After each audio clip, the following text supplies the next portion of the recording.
TDP అధినేత చంద్రబాబు నాయుడు కేసుల విషయంలో నేడు కీలక పరిణామాలు చోటు చేసుకోబోతున్నాయి.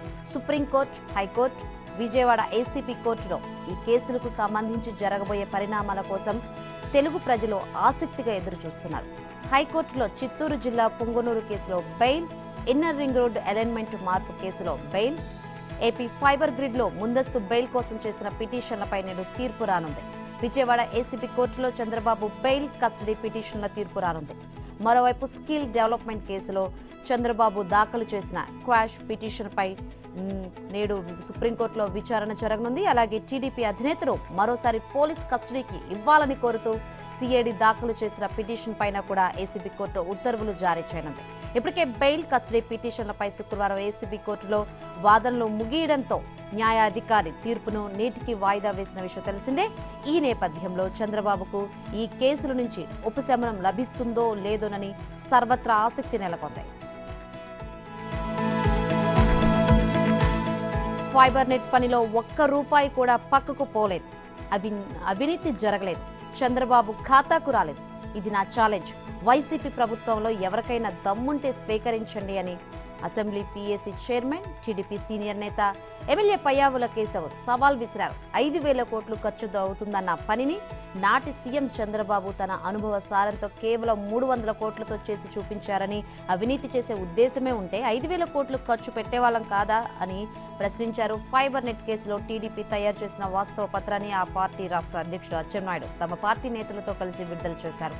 వాస్తవ పత్రంలోని అంశాలను పయ్యావుల వివరించారు. దేశంలో డిజిటల్ విప్లవం తేవడానికి దేశవ్యాప్తంగా అండర్ గ్రౌండ్ కేబుల్ వేసి ప్రతి ఊరికి ఇంటర్నెట్ ఇవ్వాలని ప్రధాని మోదీ అనుకున్నారు. టెక్నాలజీని అందిపుచ్చుకోవడంలో ముందుండే చంద్రబాబు దేశం కంటే ముందు మన రాష్ట్రంలో ఆ పని పూర్తి చేయాలని నిర్ణయించారని తెలిపారు. ఈ రోజే సంబంధిత అధికారి ఒకరితో మాట్లాడితే వచ్చిన ఆదాయం 1,400 కోట్లని చెప్పారు. ఇదే నిజమైతే ఇంత ఆదాయం తెచ్చినందుకు ఈ ప్రభుత్వం చంద్రబాబుకు సన్మానం చేయాలి, కానీ రాజకీయ కక్షతో కేసులు పెట్టి వేధిస్తుందని దుయ్యబట్టారు. ఫైబర్ నెట్ కేసు పెట్టడానికి చూపించిన కారణాలు మరి పిల్లచేష్టల్లా ఉన్నాయని, వీటినే ప్రాతిపదికగా తీసుకుంటే ఈ ప్రభుత్వంలో టెండర్ల వ్యవహారాలకు మొత్తం వైసీపీ కేబినెట్ తర్వాత జైల్లో ఉంటుందని వ్యాఖ్యానించారు. చంద్రబాబు అక్రమ అరెస్టును ఖండిస్తూ హైదరాబాద్ నగర వ్యాప్తంగా నిరసనలు కొనసాగుతున్నాయి. చందానగర్లో చంద్రబాబుకు సంఘీభావంగా అభిమానులు కొవ్వొత్తుల ర్యాలీ నిర్వహించారు. ఏపీ సీఎం జగన్ దిష్టిబొమ్మను చెప్పులతో కొడుతూ దహనం చేశారు.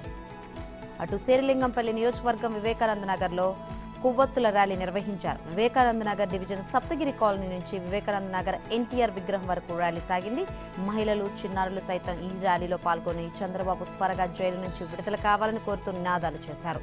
టీడీపీ అధినేత చంద్రబాబును అరెస్టును ప్రముఖ నటుడు మాజీ ఎంపీ మురళీమోహన్ మరోసారి ఖండించారు. అభివృద్ధి చేసిన వ్యక్తిని సత్కరించాల్సింది పోయి జైలులో పెట్టడం బాధాకరమన్నారు. ఆంధ్రప్రదేశ్తో పాటు హైదరాబాద్, బెంగళూరు నగరాలు, విదేశాల్లో కూడా ప్రజలు ఎంతో ఆవేదన చెందుతున్నారు. జైల్లో పెట్టడం వల్ల సానుభూతి పెరిగిందని, త్వరలోనే ఆయన కడిగిన ముత్యంలా బయటకు వస్తారని మురళీమోహన్ విశ్వాసం వ్యక్తం చేశారు. టీడీపీ అధినేత చంద్రబాబు త్వరలో విడుదల కావాలని కోరుతూ ఆ పార్టీ నేతలు, కార్యకర్తలతో పాటు ప్రజలు ఆందోళనలు కొనసాగుతున్నాయి. తెలుగు రాష్ట్రాలతో పాటు ప్రపంచవ్యాప్తంగా పలు ప్రాంతాల్లో ప్రజలు, ఎన్ఆర్ఐలు, చంద్రబాబు అభిమానులు సీఎం జగన్ రెడ్డి ప్రభుత్వ తీరుపై ఆగ్రహం వ్యక్తం చేస్తున్నారు. బాబుతో నేను సైకో పోవాలి, సైకిల్ రావాలో అంటూ నినాదాలు చేస్తూ ఆందోళన నిర్వహిస్తున్నారు. టీడీపీ అధినేత చంద్రబాబు త్వరగా విడుదల కావాలని కోరుతూ ప్రజలు, ఆ పార్టీ నాయకులు, కార్యకర్తలు ఆందోళనలు రోజురోజుకు ఉధృతమవుతున్నాయి. టీడీపీ అధినేత చంద్రబాబు అక్రమ అరెస్టు నిరసిస్తూ ఎమ్మెల్యే కోటంరెడ్డి శ్రీధర్ రెడ్డి నెల్లూరు రూరల్ నియోజకవర్గంలో సంఘీభావ సదస్సులు నిర్వహిస్తున్నారు.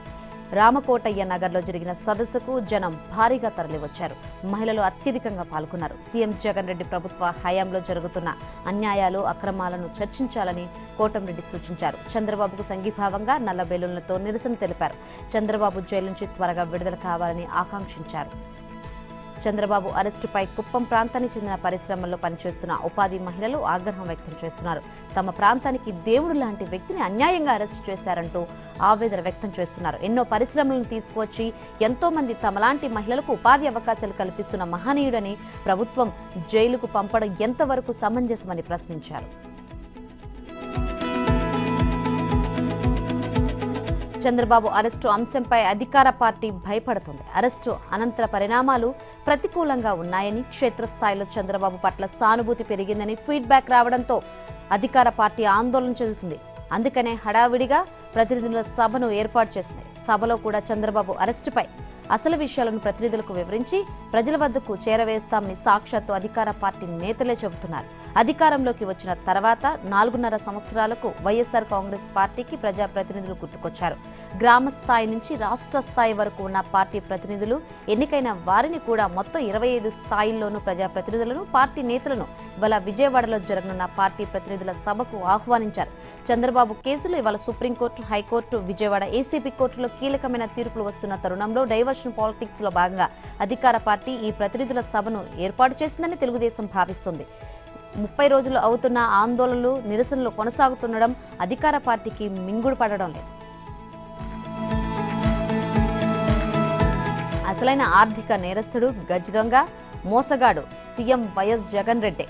సీఎం పదవిలో ఉన్న తన తండ్రి వైఎస్ రాజశేఖర రెడ్డిని అడ్డం పెట్టుకుని 22 షెల్ కంపెనీల ద్వారా దొంగ సొమ్మును తన సంస్థల్లోకి మళ్లించిన ఘనుడు అని టీడీపీ రాష్ట్ర అధికార ప్రతినిధి ఆనం వెంకట రమణారెడ్డి తీవ్రస్థాయిలో ధ్వజమెత్తారు. నెల్లూరులోని ఎన్టీఆర్ భవన్లో ఆయన విలేకరులతో మాట్లాడారు. ఉమ్మడి రాష్ట్రంలో హైకోర్టు సీజే ఆదేశాలతో సిబిఐ విచారణ జరిపి 14 ఆర్థిక నేరాల్లో కేసుల్లో జగన్ను నిందితుడిగా చేర్చిందన్నారు. ఒక్క జగన్ పత్రికా ఛానల్లో పెట్టుబడులు చూస్తే A1గా జగన్, A2గా విజయసాయిరెడ్డి ఉన్నారని తెలిపారు. 2024-6 మధ్యకాలంలో 1256 కోట్లు జగతి పబ్లికేషన్లో వచ్చాయని ఆరోపించారు.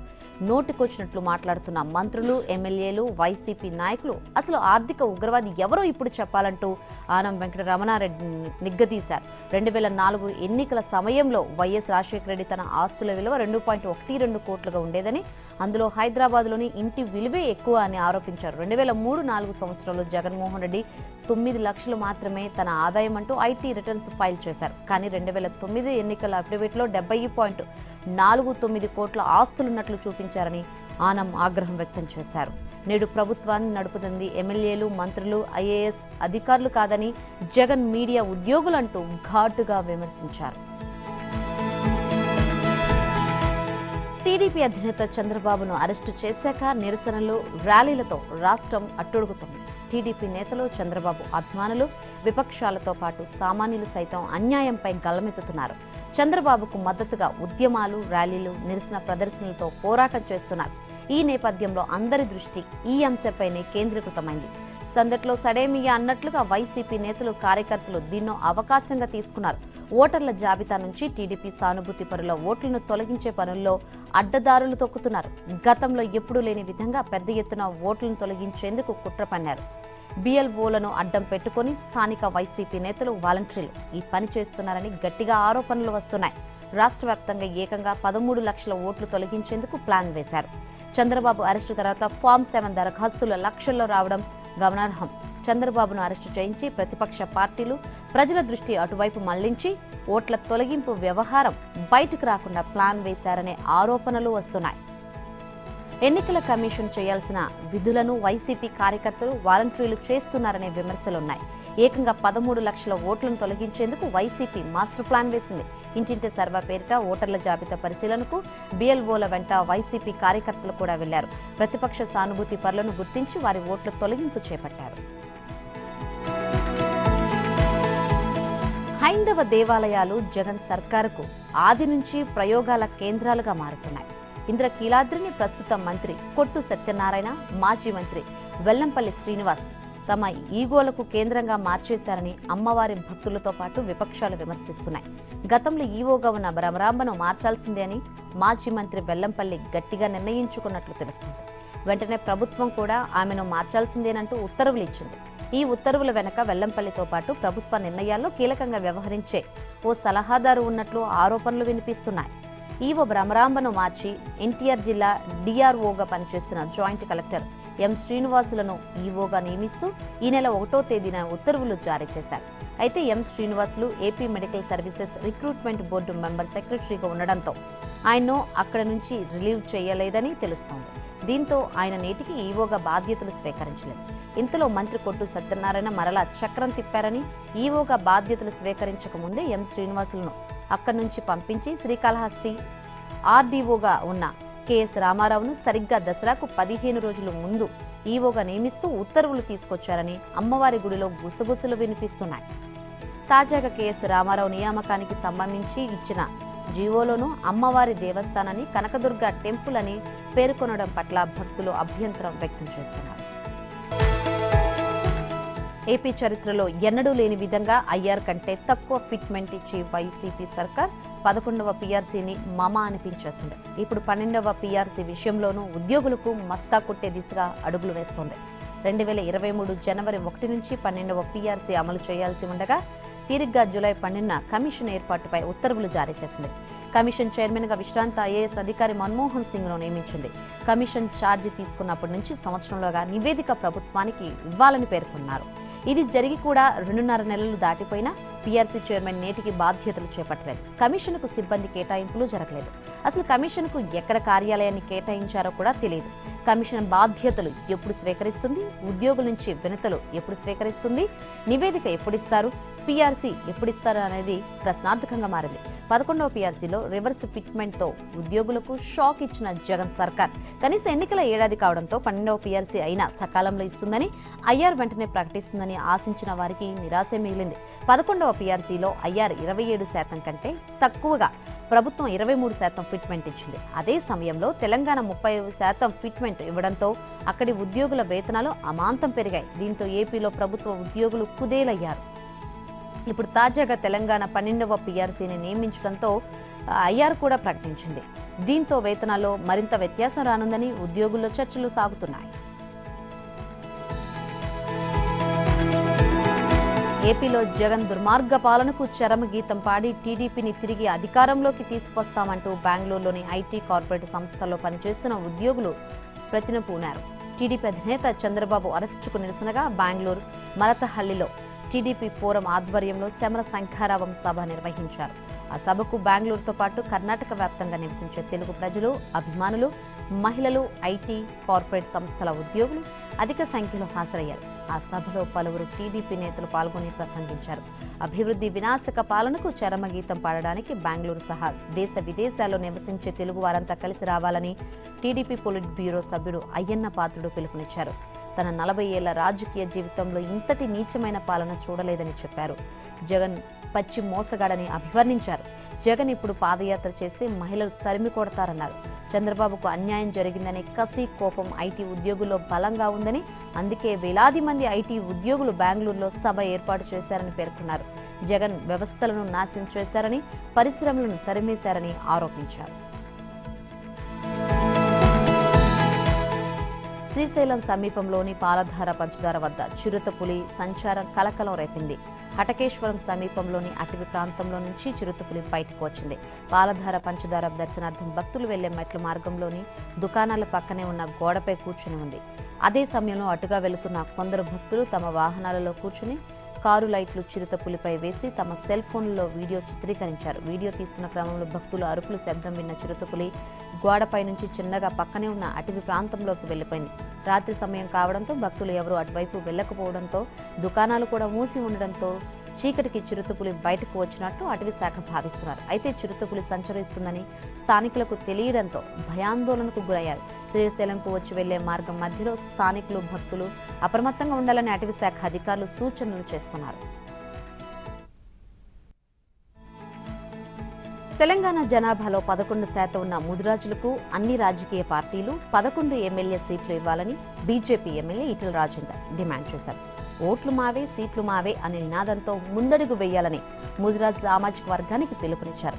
సికింద్రాబాద్ పరేడ్ గ్రౌండ్లో జరిగిన ముదిరాజ్ ఆత్మ గౌరవ సభకు ముఖ్య అతిథిగా హాజరైన ఈటెల కీలక వ్యాఖ్యలు చేశారు. ఎన్నో ఏళ్లుగా ముదిరాజులకు రాజకీయంగా అన్యాయం జరుగుతుందని ఆవేదన వ్యక్తం చేశారు. గత 20 ఏళ్లుగా శాసనసభలో ముదిరాజ్ సామాజిక వర్గానికి చెందిన వారు ఒకరు లేదా ఇద్దరు మాత్రమే ఉండడం ఇందుకు నిదర్శనమన్నారు. బీఆర్ఎస్ పార్టీ ముదిరాజులకు ఒక్క సీటు కూడా కేటాయించలేదని, ముదిరాజుల ఆత్మ గౌరవంపై దెబ్బ కొట్టిందని మండిపడ్డారు. ఇక ముదిరాజు ఆత్మగౌరవ సభను అడ్డుకునేందుకు అధికార పార్టీ అనేక యత్నాలు చేసిందని ఈటెల ఆరోపించారు. చేప పిల్లల పంపిణీ పేరిట ప్రభుత్వం 500 కోట్లు ఇస్తుందని, కానీ డబ్బులిస్తే తామే చేప పిల్లలు కొనుగోలు చేసుకుంటామని పేర్కొన్నారు. ప్రాజెక్టులు, చెరువులపై మత్స్యకారులకు సంపూర్ణ అధికారం ఇవ్వాలని డిమాండ్ చేశారు. చేప పిల్లల కోసం ప్రభుత్వానికి జేజేలు కొడితే జీవితాలు మారవని ఆయన హెచ్చరించారు. బారికేడ్లు పెట్టి బస్సులో ఆపేసి సభ స్థలం నిండిపోయిందని చెప్పి సభకు వస్తున్న ముదిరాజుల బిడ్డలను అడ్డుకున్నారని ఈటెల మండిపడ్డారు. మేడారం సమ్మక్క సారక్క మహాజాతర 4 నెలల్లో జరగనుంది. వనదేవతల జాతర నిర్వహణకు ఇప్పటికే 2 విడతల్లో సుమారు 95 కోట్లతో అధికారులు ప్రభుత్వానికి ప్రతిపాదనలు పంపించారు. అయినా పైసా కేటాయించలేదు.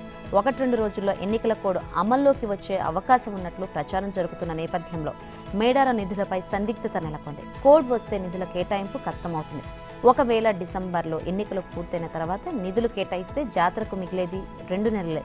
అంత తక్కువ సమయంలో పనులన్నీ పూర్తి చేయడం అసాధ్యమే. ఓట్ల కోసం వేల కోట్ల విలువైన వరాలు ప్రకటిస్తున్న ప్రభుత్వం 1.5 కోటి మంది భక్తులు వచ్చే మేడారం గిరిజన జాతరకు మాత్రం నిధులు కేటాయించడం లేదన్న విమర్శలు వినిపిస్తున్నాయి. మహాజాతర వచ్చే ఏడాది ఫిబ్రవరి 21 నుంచి 24 వరకు జరగనుంది. జూలైలో వచ్చిన భారీ వరదలకు మేడారంలోని రోడ్లు, షెడ్లు పూర్తిగా దెబ్బతిన్నాయి. 20 కోట్లకు పైగా నష్టం వాటిల్లినట్లు తేల్చారు. దీంతో మొత్తంగా 95 కోట్లతో అధికారులు ప్రతిపాదనలు పంపించారు. అయితే శాశ్వత నిర్మాణాలపై దృష్టి పెట్టడంతో పాటు వరదలకు దెబ్బతిన్న నిర్మాణాలను పునరుద్ధరించేందుకు కనీసం 120 కోట్లకు పైగా అవసరమని స్థానిక అధికారులు తెలిపారు. మేడారం జాతరపై మంత్రులు ఇంద్రకరణ్ రెడ్డి, సత్యవతి రాథోడ్ సెప్టెంబర్ 21న సమీక్షా సమావేశం నిర్వహించారు. సకల సౌకర్యాలు కల్పించాలని అధికారులకు సూచించారు. అయితే నిధులు లేకుండా అది ఎలా సాధ్యమంటూ అధికారులు తలలు పట్టుకుంటున్నారు. సంక్షేమ పథకాల ద్వారా ప్రజలకు ఇప్పటికే కలిగిస్తున్న లబ్ధిని ఇతోధికంగా పెంచి పంచుదాం, పంచి గెలుద్దాం అనే వ్యూహంతో అధికార బీఆర్ఎస్ పార్టీ అడుగులు వేస్తున్నట్లు సమాచారం. ఎన్నికల కోడ్ కూయకముందే ఎమ్మెల్యే అభ్యర్థులను ప్రకటించి అసెంబ్లీ ఎన్నికల శంఖారావం పూరించిన ఆ పార్టీ మేనిఫెస్టోను కూడా ప్రతిపక్షాలకు ధీటుగా రూపొందించేందుకు కసరత్తు చేస్తోంది. ఈ క్రమంలోనే కేసీఆర్ మానస పుత్రిక అయిన రైతు బంధు కింద అందిస్తున్న ఆర్థిక సాయాన్ని మరో 50% పెంచనున్నట్లు సమాచారం. దాంతోపాటు రైతుల కోసం ఉచిత ఎరువుల పథకాన్ని కూడా ప్రకటించాలని నిర్ణయించినట్లు తెలుస్తోంది. అంతేకాదు కళ్యాణ లక్ష్మి, షాదీ ముబారక్ పథకాలకు కూడా ప్రస్తుతం అందిస్తున్న దానికంటే కొంత అదనంగా కలిపి అందించాలని మేనిఫెస్టో కమిటీ నిర్ణయించినట్లు సమాచారం. సీఎం కేసీఆర్ కు ఆరోగ్యం బాగోలేనప్పటికీ మేనిఫెస్టో రూపకల్పన, కొత్త పథకాలు తదితర అంశాలపై పార్టీలోని పలువురు కీలక వ్యక్తులతో పాటు తన అంతరంగికులతో ఆదివారం ఆయన సమావేశమయ్యారు. వచ్చే ఎన్నికల్లో జనంలోకి చొచ్చుకెళ్లేందుకు ఏ పథకాలు తీసుకురావాలి, వాటితో ఎంత మేర ఓటర్లను ఆకర్షించవచ్చనే అంశంపై చర్చించారు. రానున్న అసెంబ్లీ ఎన్నికల్లో అభ్యర్థుల ఎంపిక ప్రక్రియ కసరత్తును కాంగ్రెస్ పార్టీ వేగవంతం చేసింది. తెలంగాణ కాంగ్రెస్ స్క్రీనింగ్ కమిటీ సమావేశం ఢిల్లీలో జరిగింది. స్క్రీనింగ్ కమిటీ చైర్మన్ మురళీధరన్ అధ్యక్షతన మధ్యాహ్నం 12 గంటలకు ప్రారంభమైన సమావేశం రాత్రి 8 గంటల వరకు కొనసాగింది. సుమారు 8 గంటల పైగా అభ్యర్థుల జాబితాపై నేతల మేధోమథనం జరిగింది. మొత్తం 119 నియోజకవర్గాలకు చెందిన అభ్యర్థుల జాబితాను కమిటీ సభ్యులను పరిశీలించారు. 10-15 స్థానాలు మినహా మిగతా అభ్యర్థులపై ఒక నిర్ణయానికి వచ్చినట్లు తెలిసింది. ప్రధానంగా బీసీలు, అందులోని ఉపకులాలు ప్రాధాన్యం ఇవ్వడంతో పాటు కమ్మ సామాజిక వర్గానికి ఒక సీటు ఇవ్వాలని కమిటీ నిర్ణయించినట్లు సమాచారం. పలు నియోజకవర్గాల అభ్యర్థుల పేర్లపై నేతల మధ్య భేదాభిప్రాయాలు వ్యక్తమయ్యాయని కమిటీ చైర్మన్ వారికి సర్ది చెప్పారని, వాటిపై మరోసారి స్క్రీనింగ్ కమిటీ సమావేశం కావాలని నిర్ణయించారని తెలిసింది. కాగా టికెట్ల కేటాయింపులో అన్ని వర్గాలకు న్యాయం చేస్తామని, బీసీలకు అధిక స్థానాలు కేటాయిస్తామని రాష్ట్ర కాంగ్రెస్ వ్యవహారాల ఇన్ఛార్జ్ మాణిక్రావు ఠాక్రే తెలిపారు. సమావేశంలో టీపీసీసీ ప్రతిపాదించిన పేర్లు, రాష్ట్ర ఎన్నికల కమిటీ నుంచి వచ్చిన అభ్యర్థుల జాబితా, యూత్ కాంగ్రెస్, మహిళా కాంగ్రెస్, సేవాదళ్తో పాటు ఇతర అభ్యర్థులన్నీ పరిశీలించామన్నారు. దళిత బంధు ప్రతిష్టాత్మక పథకమని, తలరాతలు మారుస్తుందని ప్రభుత్వం ఆర్భాటంగా ప్రకటిస్తే ప్రశాంతంగా ఉన్న తమ మధ్య అధికార పార్టీ నాయకులు చీలికలు తెచ్చారని దళితులు మండిపడుతున్నారు. అర్హులైన లబ్ధి చేకూరడం లేదని ఆగ్రహం వ్యక్తం చేస్తున్నారు. తమ కాలనీలోకి రావద్దంటూ దండోరానే వేశారు. గృహలక్ష్మితో పేదల సొంతింటి కల నెరవేరుస్తున్నామని సర్కారు చెబుతుంటే అనర్హులకు మంజూరు చేస్తున్నారని నిలదీస్తున్నారు. వ్యవసాయానికి 24 గంటల ఉచిత విద్యుత్ ఇస్తున్నామని గొప్పలు చెబుతుంటే వేలాపాల లేకుండా కోతలు విధిస్తున్నారంటూ అన్నదాతలు రోడ్డెక్కుతున్నారు. ఎన్నికలకు చాలా ముందుగానే అభ్యర్థులను ప్రకటించామని సంబరపడుతుంటే జాబితాలో మార్పులు చేయాల్సిందేనని అసమ్మతి నేతలు పట్టుబడుతున్నారు. ఇది బీఆర్ఎస్ పార్టీకి క్షేత్రస్థాయిలో ఆదివారం ఎదురైన పరిస్థితి. సీఎం కేసీఆర్ పోటీ చేయనున్న కామారెడ్డి జిల్లా కేంద్రంలోని సిరిబీబీపేటలో కొందరు దళితులు ప్రభుత్వ విప్ గంపా గోవర్ధన్ కాన్వాయ్ను అడ్డుకున్నారు. అలాగే శాస్త్రీనగర్లో పద్మారావును అడ్డుకున్నారు. ఇటు గృహలక్ష్మిలో అనర్హులను ఎంపిక చేశారంటూ ప్రభుత్వ విప్ పెనుపాక ఎమ్మెల్యే రేగ కాంతారావును అంజనాపురం గ్రామస్తులు నిలదీశారు. దీంతో వారు అక్కడి నుంచి మౌనంగానే నిష్క్రమించారు. రోజుకు 2 గంటలు కూడా విద్యుత్ సరఫరా చేయట్లేదని, పంటలు ఎండిపోతున్నా పట్టించుకోవడం లేదని నల్గొండ జిల్లా నిడమానూరు రైతులు సబ్ స్టేషన్కు తాళం వేసి నిరసన వ్యక్తం చేశారు. ఇల్లందు ఎమ్మెల్యే బానోతు హరిప్రియ నాయక్ అభ్యర్థిత్వంపై అసమ్మతి సెగ చల్లారడం లేదు. ఆర్థిక లావాదేవీలకు సంధానకర్తగా ఉండే ఓ పేమెంట్ గేట్వే సంస్థకు కొందరు వ్యక్తులు టోకరా వేశారు. ఆ కంపెనీ బ్యాంకు ఖాతాను హ్యాక్ చేసి 1-2 కాదు, ఏకంగా 16,180 కోట్లు కాజేశారు. విడతల వారీగా కొట్టేసిన ఈ డబ్బును ఆ కంపెనీ ఖాతా నుంచి వేరువేరు బ్యాంకు ఖాతాలకు బదిలీ చేసేశారు. ఈ భారీ సైబర్ మోసం మహారాష్ట్రలోని థానే ప్రాంతంలో జరిగింది. నిజానికి సదరు కంపెనీ బ్యాంకు ఖాతా హ్యాక్ అయ్యి 25 కోట్లు మాయమయ్యాయి. ఈ ఏడాది ఏప్రిల్లో థానేలోని నౌపాడ పోలీసులకు ఫిర్యాదు అందింది. కేసు నమోదు చేసి దర్యాప్తు చేపట్టిన పోలీసులకు కరెంటు షాక్ కొట్టినంత పనైంది. ఖాతాను హ్యాక్ చేసి కొట్టేసింది 25 కోట్లు కాదని 16,180 కోట్లను గుర్తించారు. ఇందుకు సంబంధించిన థానే నేర విభాగానికి చెందిన ఓ అధికారి ఇచ్చిన ఫిర్యాదు మేరకు నౌపాడ పోలీసులు సంజయ్ సింగ్, అమోల్ అందాలే, సమీర్ దిగై, జితేందర్ పాండే సహా మరో వ్యక్తిపై కేసులు పెట్టారు. కానీ ఎవరిని అరెస్ట్ చేయలేదు. అయితే నిందితుల నుంచి ఫోర్జరీ చేసిన కొన్ని పత్రాలను మాత్రం స్వాధీనం చేసుకున్నారు. నిందితులు ఒకరైన జితేందర్ పాండే రిలేషన్షిప్ సేల్స్ మేనేజర్గా బ్యాంకుల్లో దాదాపు 10 ఏళ్లు పనిచేశారు. ఎఫ్ఐఆర్ ప్రకారం ఎంతో కాలంగా జరుగుతున్న ఈ భారీ మోసంలో చాలా మందికి సంబంధాలున్నాయి. దేశవ్యాప్తంగా వేల సంఖ్యలో బ్యాంకు ఖాతాలకు నగదు బదిలీలు జరిగాయి. దర్యాప్తు కొనసాగుతుందని పోలీసులు చెబుతున్నారు. వయసు మీద పడినా తమ ప్రతిభ ఏమాత్రం తగ్గలేదని నిరూపిస్తూ కొందరు భారత వెటర్లను హాంగ్జౌ ఆసియా క్రీడల్లో అదరగొట్టారు. 44 ఏళ్ల రోహన్ బోపన్న టెన్నిస్లో స్వర్ణంతో సత్తా చాటితే 37 ఏళ్ల సౌరభ్ ఘోషల్ స్క్వాష్లో పసిడి ముద్దాడారు. ఇక అథ్లెటిక్స్లో 40 ఏళ్ల సీమా పునియా డిస్కస్ త్రోలో తన హవా కొనసాగిస్తూ కాంస్య పథకాన్ని ఖాతాలో వేసుకుంది. గ్రాండ్ స్లామ్ మొదలుకొని ఆసియా క్రీడల దాకా బోపన్న హవా కొనసాగుతుంది. మ్యాథ్ను అబెండ్తో కలిసి స్థిరంగా రాణిస్తున్నాడు. అబ్డెండ్ జతగా ఏటీపీ మాస్టర్స్ 1000 టైటిల్ గెలిచిన బోపన్న ఆసియా క్రీడల్లో ఋతుజాతో కలిసి మిక్స్డ్ డబుల్స్లో స్వర్ణంతో మెరిశాడు. స్క్వాష్లో కోల్కతాకు చెందిన సౌరభ్ ఘోష్లో ఆసియా క్రీడల్లో సింగిల్స్ రజతం, టీం విభాగంలో స్వర్ణంతో మెరిశాడు. ఈ క్రీడల్లో సౌరభ్ ఇప్పటి వరకు 9 పతకాలు సాధించాడు. 2014లో తొలిసారి ఆసియా క్రీడల్లో డిస్కస్ త్రోలో స్వర్ణం గెలిచింది సీమా పునియా. తాజాగా 40 ఏళ్ల వయసులోనూ యువ అథ్లెట్ల పోటీని తట్టుకొని హాంగ్జౌ క్రీడల్లో కాంస్యం గెలిచి సత్తా చాటింది. ఆమె కేవలం పార్టిసిపేట్ చేయడానికే వెళ్ళింది అనుకుంటే హాంగ్జౌ ఆసియా క్రీడల పథకం గెలిచి అబ్బురపరిచింది. వరల్డ్ కప్ 2023లో భారత జట్టు శుభారంభం చేసింది. చెన్నైలోని చెపాక్ స్టేడియం వేదికగా జరిగిన మ్యాచ్లో ఆస్ట్రేలియాపై విజయం సాధించింది. ఆ జట్టు నిర్దేశించిన 200 పరుగుల లక్ష్యాన్ని భారత్ 6 వికెట్ల తేడాతో ఛేదించింది. Run machine Virat Kohli, KL Rahul అద్భుతంగా రాణించడం వల్లే టీమిండియాకు విజయం దక్కింది. 2 పరుగులకే 3 వికెట్లు కోల్పోయిన జట్టు కష్టాల్లో ఉన్నప్పుడు వీళ్ళిద్దరూ బరిలో దిగి జట్టును కాపాడారు. ఆచితూచి ఆడుతూ ఆస్ట్రేలియా బౌలర్లకు చెమటలు పట్టించారు. 4వ వికెట్కి ఏకంగా 167 పరుగుల భాగస్వామ్యాన్ని జోడించి జట్టును విజయ తీరాలకు చేర్చారు. తొలుత టాస్ గెలిచి బ్యాటింగ్ చేసిన ఆస్ట్రేలియా జట్టు 49.3 ఓవర్లలో 199 పరుగులకే ఆలౌట్ అయింది. భారత బౌలర్ల దాటికి ఆసీస్ జట్టు మేక మేడల్లో కుప్పుకోలింది. కేవలం వార్నర్, స్టీవ్ స్మిత్ మాత్రమే పర్వాలేదనిపించారు. మిగతా బ్యాటర్లు ఎవరూ సత్తా చాటలేకపోయారు. ఇక 200 పరుగుల లక్ష్యంతో బరిలోకి దిగిన టీమిండియా 41.3 ఓవర్లలో 4 వికెట్ల నష్టానికి లక్ష్యాన్ని ఛేదించింది.